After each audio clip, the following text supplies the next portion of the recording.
শব্দবোৰত ইমানেই শক্তি আছে যে ইয়াৰ দ্বাৰা নিজৰ অথবা বেলেগৰ জীৱন বনাবও পৰা যায় আৰু ভাঙিবও পৰা যায়। শব্দত ইমানেই শক্তি আছে যে ই আপোনাৰ সকলো দুখ শেষ কৰিবও পাৰে আৰু আপোনাৰ সকলো দুখ আজুৰিও ল'ব পাৰে।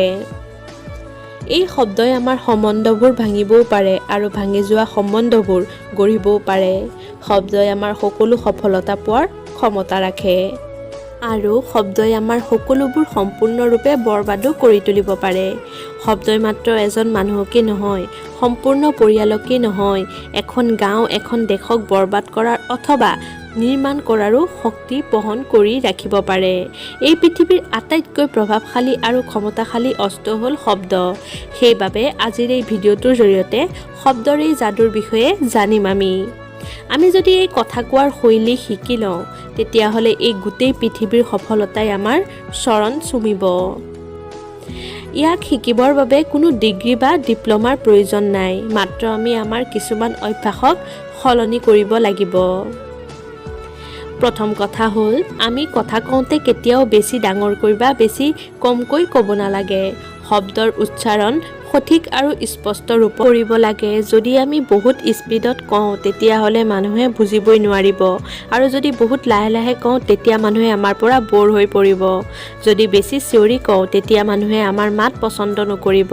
শব্দৰ উচ্চাৰণবিলাক ক্লিয়াৰ হ'ব লাগে। বহুলোকে যেতিয়া কথা কয় তেতিয়া আকৌ আধা শব্দটো বুজিবই নোৱাৰি। এনে লোকে কেতিয়াও নিজৰ কথাৰে মানুহৰ মন জয় কৰিব নোৱাৰে।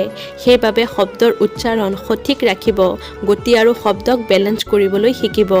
দ্বিতীয় কথাটো হ'ল আমি আমাৰ শব্দত ভাৱনাক জড়িত কৰিব লাগিব।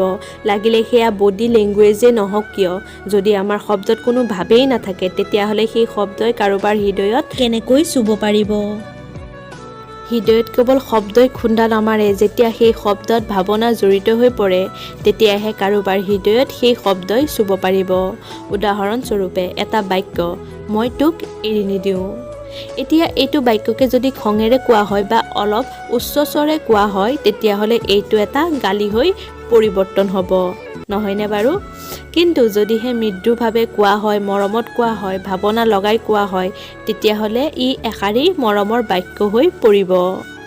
শব্দবোৰ একেই কিন্তু তাৰ ভাৱধাৰাবোৰ বেলেগ বেলেগ। সেইবাবে যদি বিচাৰে আমাৰ শব্দত সেই যাদু আহক তেতিয়াহ'লে আমি আমাৰ শব্দত ভাৱ বিনিময় কৰিব লাগিব। তৃতীয় কথাটো হ'ল সদায় কিতাপ পঢ়িব লাগে, ফুটাই পঢ়িবলৈ চেষ্টা কৰিব লাগে। আগতে আমাক প্ৰায়ে স্কুলত কোৱা হৈছিল পাঠবোৰ সদায় ফুটাই পঢ়িবলৈ। ফুটাই পঢ়া কথাষাৰি এনেই কোৱা নাছিলে। ইয়াৰ দ্বাৰা আমাৰ উচ্চাৰণ শুদ্ধ হয়। পাৰিলে নিজৰ মাতবোৰ ৰেকৰ্ড কৰি পুনৰ শুনি তাৰ মাজৰ ভুলখিনি শুধৰাবলৈ চেষ্টা কৰিব লাগে। চতুৰ্থ কথাটো হ'ল যদি আমি আমাৰ মাত সুন্দৰ আৰু সুৰীয়া কৰিব বিচাৰোঁ তেতিয়াহ'লে সদায় প্ৰাণায়াম কৰিব লাগিব। কমকৈ হ'লেও 30 মিনিট ইয়াৰ উপৰিও অতি সহজভাৱে ওম ধ্বনি উচ্চাৰণ কৰিব পাৰে। পঞ্চমতে যদি কাৰোবাৰ সৈতে কথা পাতি আছে তেতিয়া কিছুমান বিশেষ কথাত গুৰুত্ব দিবলৈ চাব, কথাৰ মাজত অন্তৰাল থ'ব। এতিয়া আমি এনে 5টা কথাৰ বিষয়ে জানিম যিবোৰ আমি কথা পাতোঁতে কেতিয়াও কৰিব নালাগে। প্ৰথম কথা হ'ল লাজ কৰা। যিজন মানুহে কথা পাতোঁতে লাজ কৰে তেওঁ মন খুলি নিজৰ কথা কেতিয়াও ক'ব নোৱাৰে। তেওঁৰ শব্দত সেই শক্তি বা যাদু নাথাকে। যদি ভাল বক্তা হ'ব বিচাৰে বা মানুহৰ সৈতে ভালদৰে কথা বতৰা পাতিব বিচাৰে তেতিয়াহ'লে লাজ আমি এৰিবই লাগিব। দ্বিতীয় কথা হ'ল আত্মবিশ্বাসৰ অভাৱ। যিজন মানুহৰ ওচৰত আত্মবিশ্বাস নাই, কনফিডেণ্ট নাই, তেওঁৰ কথাত কোনো অৰ্থ থাকিবই নোৱাৰে। যিমানেই আমাৰ ভিতৰত কনফিডেণ্ট বাঢ়িব, বিশ্বাস হ'ব, শব্দবোৰ সিমানেই বেছি শক্তিশালী আৰু অৰ্থপূৰ্ণ হ'ব। তৃতীয় কথা হ'ল নিজৰ কথাৰে মানুহক ব'ৰ নকৰিব। মানুহক নিজৰ দুখবিলাক নক'ব, ইয়াৰ দ্বাৰা মানুহ ব'ৰ হ'বলৈ ধৰিব। যদি আপোনাৰ অনুভৱ হয় যে মানুহে আপোনাৰ কথাত ইণ্টাৰেষ্ট লোৱা নাই তেন্তে আপুনি মনে মনে থকাই ভাল। কিন্তু তথাপিতো আপোনালোকে নিজৰ ব্যক্তিগত কথাক লৈ সেই মানুহজনক বা সেই মানুহগৰাকীক ব'ৰ নকৰিব। চতুৰ্থতে কমকৈ কওক কিন্তু কামৰ কথা কওক। ইয়াত কোনো প্ৰভাৱ নেপেলায় যে আপুনি কিমান দেৰি কথা ক'ব পাৰে।